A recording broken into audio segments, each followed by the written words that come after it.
hemos diseñado este año para que sea el año de las conexiones que transforman. Y este mes estamos tratando precisamente, después de tratar la conexión con Dios y la conexión con la familia, estamos tratando la conexión con la iglesia. El eslogan de esta iglesia ha ido variando poco a poco a través de los años. En un principio, el eslogan de nuestra iglesia es: esta es la gente que alaba al Señor. ¿Se acuerdan de aquella canción que cantábamos? Esta es la gente que alaba al Señor. Esta es la gente que alaba al Señor.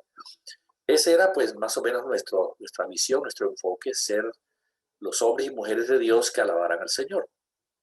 En la actualidad utilizamos dos eslogans, ¿verdad? Una iglesia para pertenecer, crecer y servir. Y el otro eslogan es: hacemos discípulos, desarrollamos líderes. Estos eslogans pues nos vienen de nuestra misión internacional, nuestro trabajo internacional, y representan nuestros propósitos: el proclamar, el ganar, el edificar, el capacitar y el enviar. Pensamos cómo podemos lograr el involucramiento suyo a través de estos propósitos, el involucramiento en este ministerio, a donde usted se le proclama el evangelio, se le gana para Cristo y para esta iglesia, se le edifica en la fe cristiana, se le capacita como líder cristiano y se le envía pues a reproducir el proceso, a ganar a otros también para Cristo.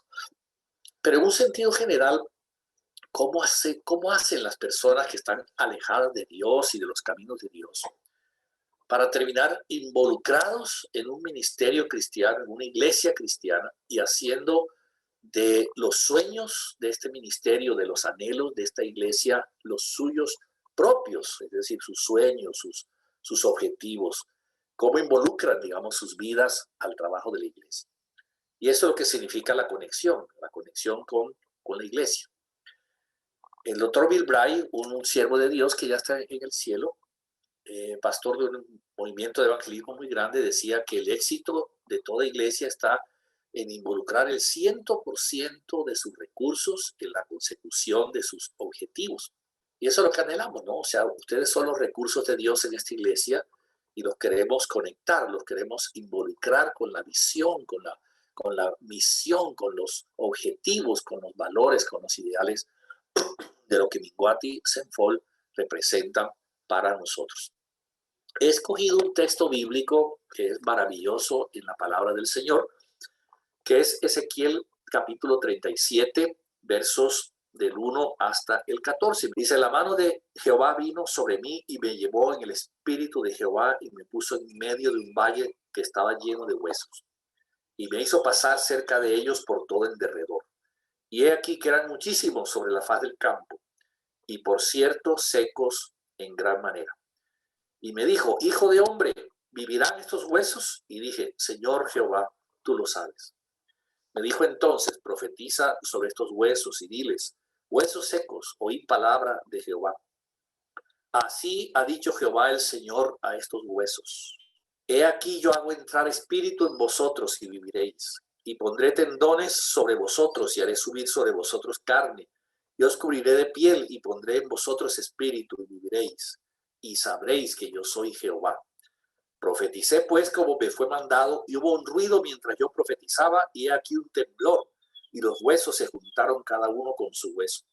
Y miré, y he aquí tendones sobre ellos, y la carne subió, y la piel cubrió por encima de ellos, pero no había en ellos espíritu. Y me dijo: profetiza al espíritu, profetiza, hijo de hombre, y di al espíritu: así ha dicho Jehová el Señor, espíritu, ven de los cuatro vientos y sopla sobre estos muertos y vivirán. Y profeticé como me había mandado, y entró espíritu en ellos, y vivieron, y estuvieron sobre sus pies un ejército grande en extremo. Me dijo luego: hijo de hombre, todos estos huesos son la casa de Israel. He aquí ellos dicen: nuestros huesos se secaron y pereció nuestra esperanza, y somos del todo destruidos. Por tanto, profetiza y diles: así ha dicho Jehová el Señor: he aquí yo abro vuestro sepulcro, pueblo mío, y os haré subir de vuestras sepulturas, y os traeré a la tierra de Israel. Y sabréis que yo soy Jehová, cuando abra vuestros sepulcros y os saque de vuestras sepulturas, pueblo mío. Y pondré mi espíritu en vosotros, y viviréis, y os haré reposar sobre vuestra tierra, y sabréis que yo Jehová hablé y lo hice, dice el Señor.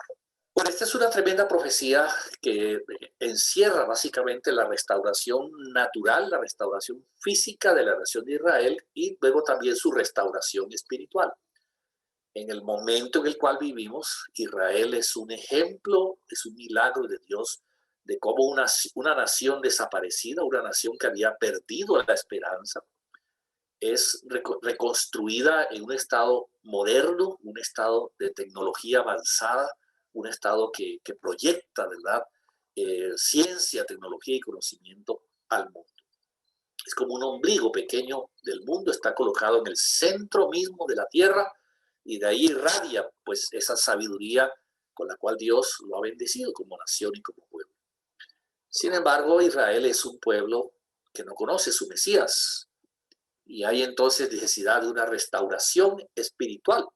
Inicialmente se colocaron tendones y carnes y huesos y piel y se formó de la nada, ¿verdad? Toda una nación, pero luego había que soplar sobre él aliento del espíritu de vida. Para comprender un poquito mejor este precioso texto del libro de Ezequiel, necesitamos ver un poquito el contexto.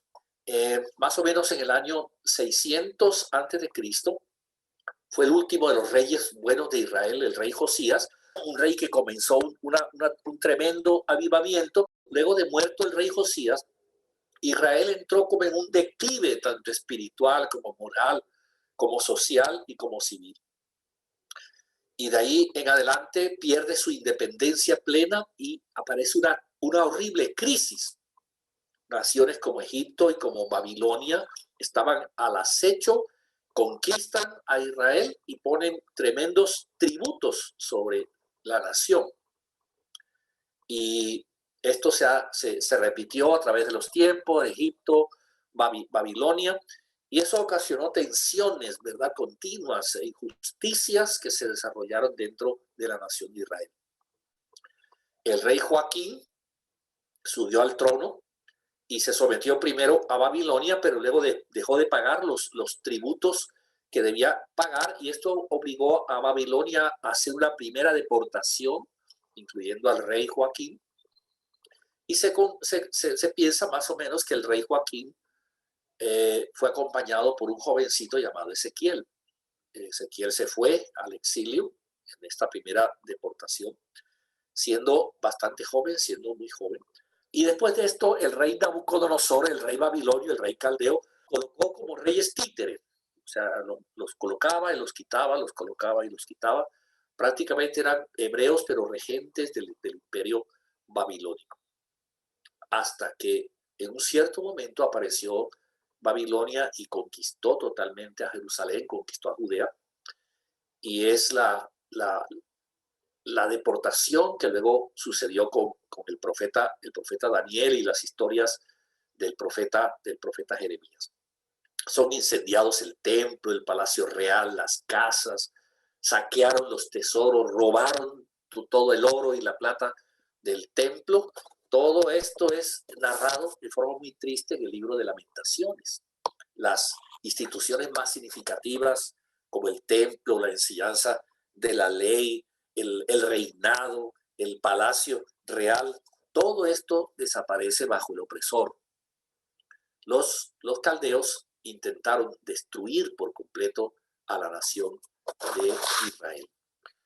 Entonces, así como Jeremías e Isaías, podemos decir que fueron profetas que se mantuvieron en el exilio, es decir, antes del exilio ellos profetizaron de la voz de Dios, de la palabra del Señor.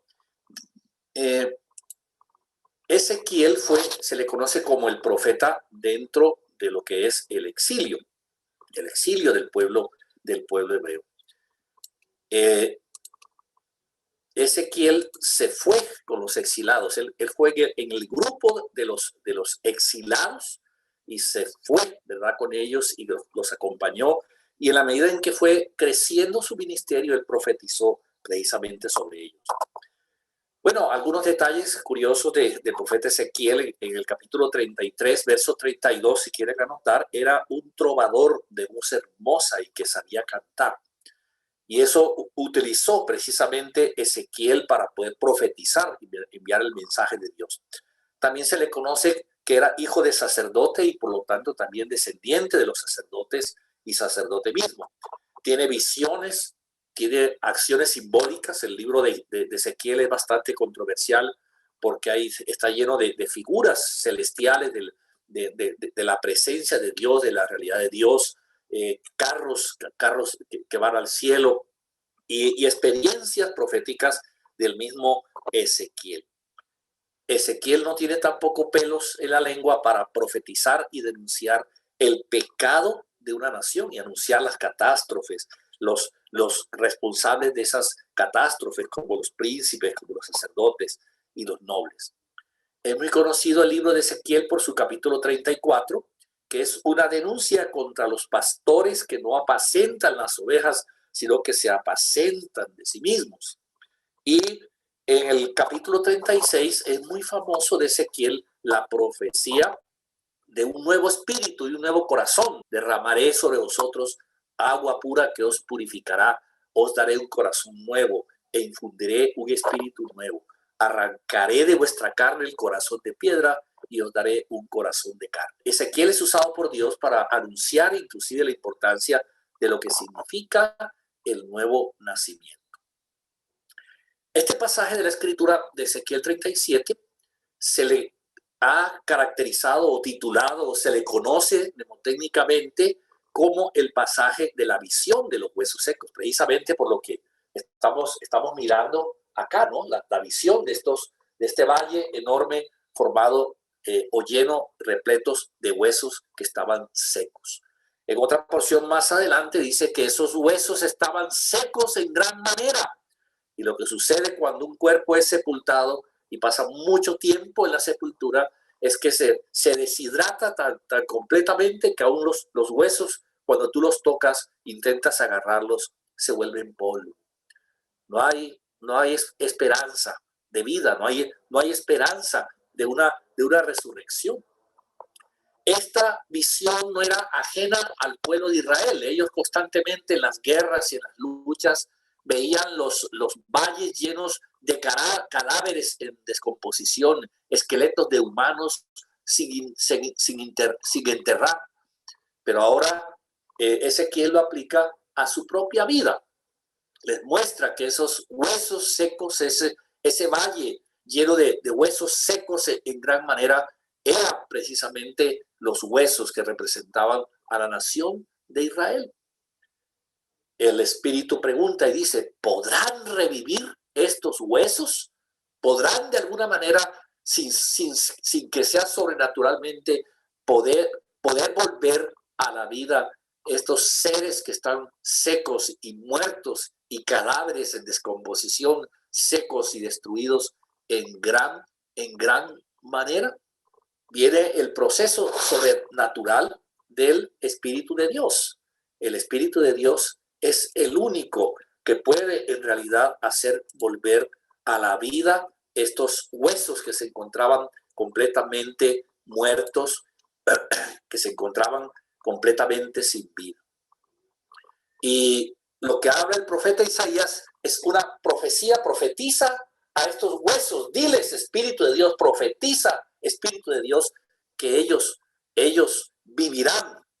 Y entonces hay un proceso de composición, los huesos se juntan con los huesos, les aparecen nervios y les aparecen tendones, aparece carne sobre esos huesos, aparece piel que cubre esa carne y da la estructura exterior de esos cuerpos que ahora están nuevamente regresando a la vida.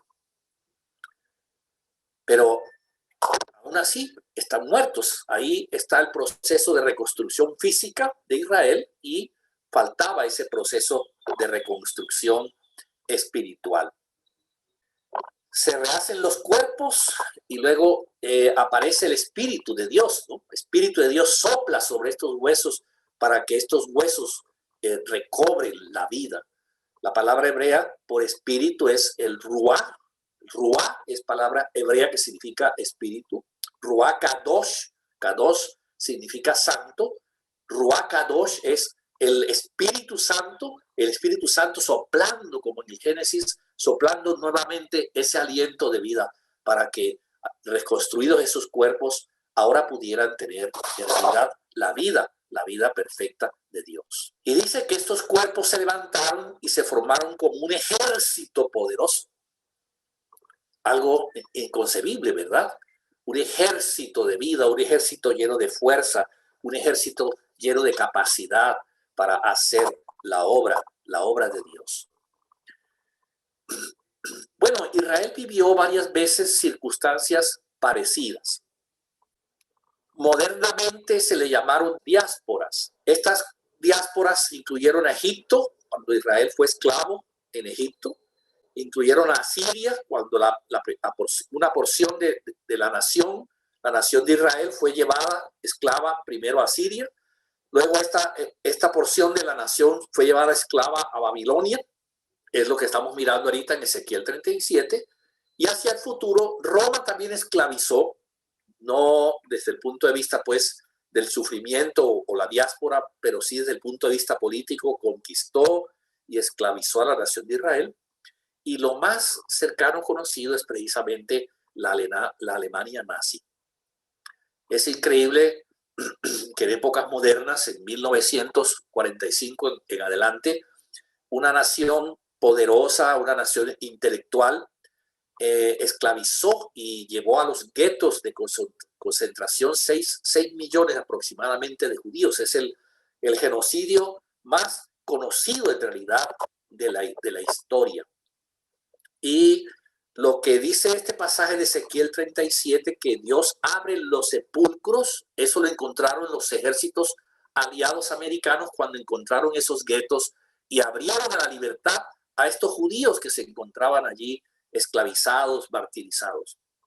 Hay fotos como estas, por ejemplo, que lo que reflejan es que estos cuerpos de seres humanos eran cadáveres. Lo que los aliados usados por Dios estaban abriendo eran los sepulcros. Dios utilizó, ¿verdad?, a los aliados para abrir esos sepulcros y permitirles en el año 48 la restauración de su nación.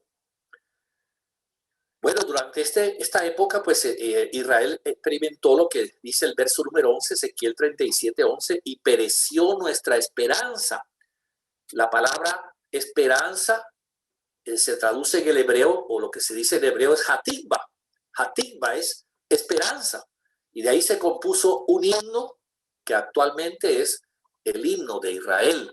Es un himno basado en Ezequiel 37, verso número 11.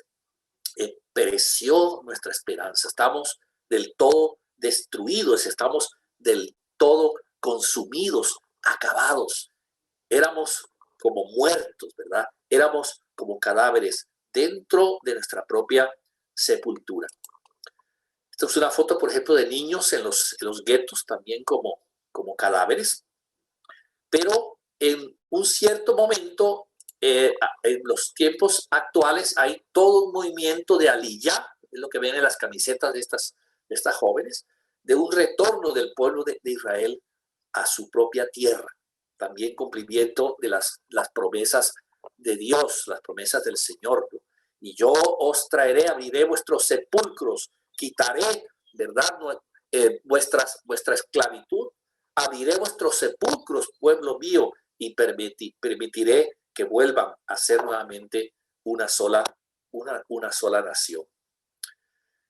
Qué maravilla pensar que Dios tiene preparado eso en realidad para todos nosotros. ¿Cómo aplicamos eso a la conexión de nosotros con la iglesia? Bueno, en la conversión humana, en primer lugar, los seres humanos son como seres muertos que vuelven a la vida por el nuevo nacer del agua y del espíritu, como dice Juan capítulo 3. Nicodemo, tienes que nacer de nuevo del agua y del espíritu. Tienes que tener un nuevo nacimiento. Y aunque los seres humanos somos como ciegos para entender nuestros propios sepulcros, la vida, buena o mala, que tenemos antes de conocer a Dios, está destinada hacia la muerte, hacia el fracaso. Y entonces el Espíritu de Dios sopla sobre esos cuerpos que están muertos, para que los principios de Dios representados en los tendones, representados en la carne, representados en la piel, cobren vida y entonces el Espíritu de Dios les haga convertirse en estos ejércitos poderosos dentro de la iglesia para la obra de Dios. Pero también podemos aplicarlo a la reconstrucción de los cimientos de nuestras propias sociedades, que derivan entre los valles que están muertos. Nuestras sociedades deambulan, ¿verdad? Caminan sobre esos valles de principios que producen muerte, porque la carne es carne y de la carne proviene la muerte, y la consecuencia de nuestros propios pecados es precisamente la muerte. En 2 de Crónicas 7:14 hay una hermosa promesa de Dios que si se humillare mi pueblo, sobre el cual es invocado mi nombre, y se arrepintieren de sus malos caminos, entonces yo escucharé desde los cielos, perdonaré sus pecados y yo sanaré su tierra. Es una hermosa promesa, ¿verdad? De que la palabra del Señor, la nueva vida en Cristo, la restauración espiritual de personas y de naciones produce sociedades diferentes, países distintos, países donde mora la verdad de Dios, la presencia del Señor. Pero es también la historia de ese creyente que crece dentro de la iglesia y se fortalece a través de esos procesos sabios que lo llevan a la madurez. Primera de Pedro 2:2 nos exhorta y nos dice: desead como niños recién nacidos esa leche espiritual no adulterada, para que por ella puedas crecer para salvación. Entonces nosotros, cuando nacemos en Cristo, cuando somos sacados de nuestros propios sepulcros, cuando Dios abre esas puertas y nos dice: ven, pueblo mío, ven a tus aposentos, reposa, ven, entra a la nueva tierra que yo te daré. Entonces nosotros tenemos que conectar con los principios de Dios dentro de una iglesia cristiana como la nuestra. Los huesos secos en gran manera se vuelven polvo, los tendones sensibles o nervios, la carne para formar el cuerpo, la piel para cubrirlo y también el espíritu para recibir la influencia espiritual de Dios en nuestra vida. Y es entonces el Espíritu de Dios utilizando a profetas como Ezequiel para profetizar, ¿verdad? Dios pudo haberlo hecho él solo, pero Dios le dijo: profetiza, hijo de hombre, profetiza. Y entonces el siervo de Dios, el hombre de Dios, el pastor de una iglesia, el ministro de una iglesia, el obrero de una iglesia, el líder cristiano dentro de nuestro ministerio, es el que desata la voz de la palabra del Señor para sembrar esos principios eternos de vida. Es la manera en que Dios lo hace. Ezequiel representa, ¿verdad?, esa conexión de los seres muertos que se transforman en vida.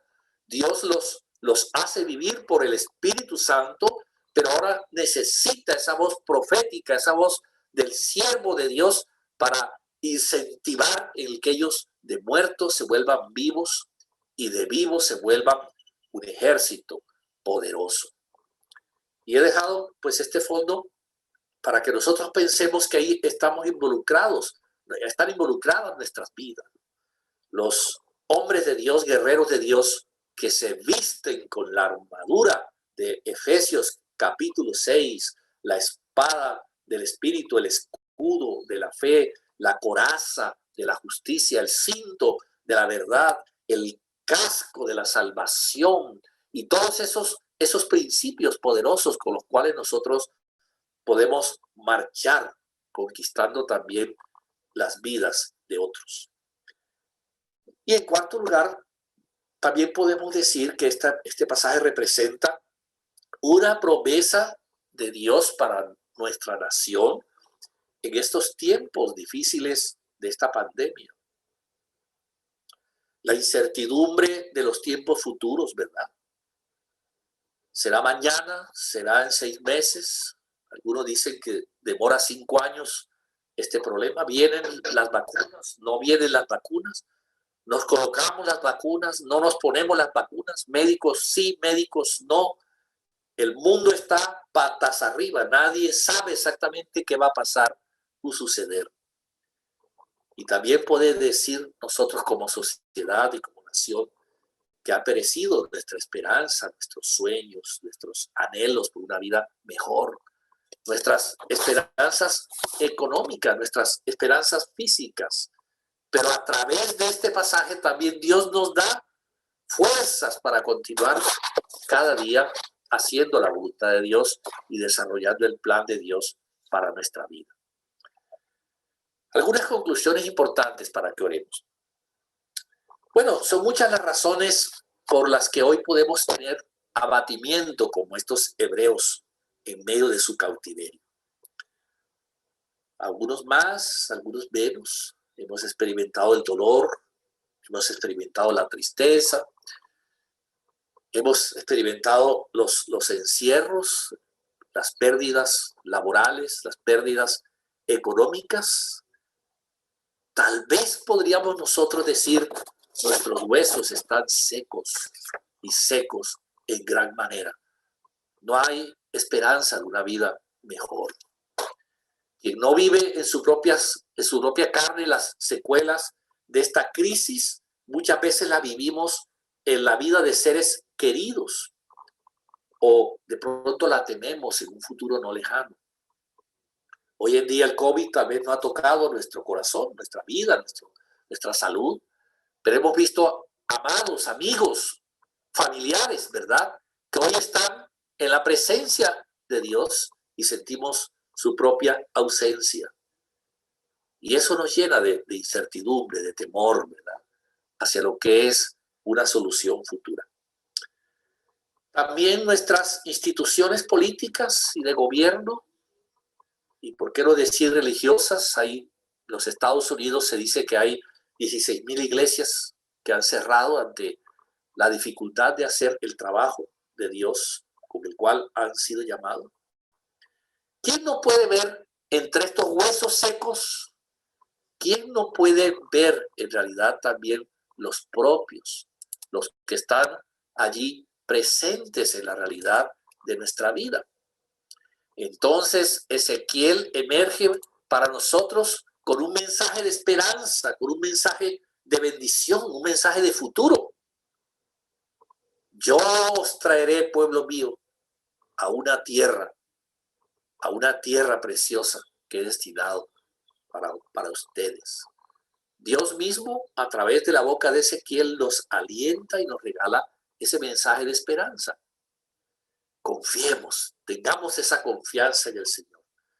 No tanto es que todo se va a resolver en un soplo, en un momento, en un instante. Parece que esto es una situación de tiempo.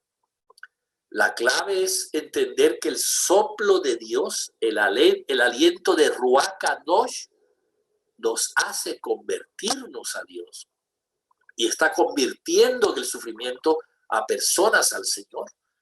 Está haciendo que nos volvamos a su palabra, que volvamos a encontrar la solución a nuestras necesidades en la palabra de Dios y en la presencia del Señor.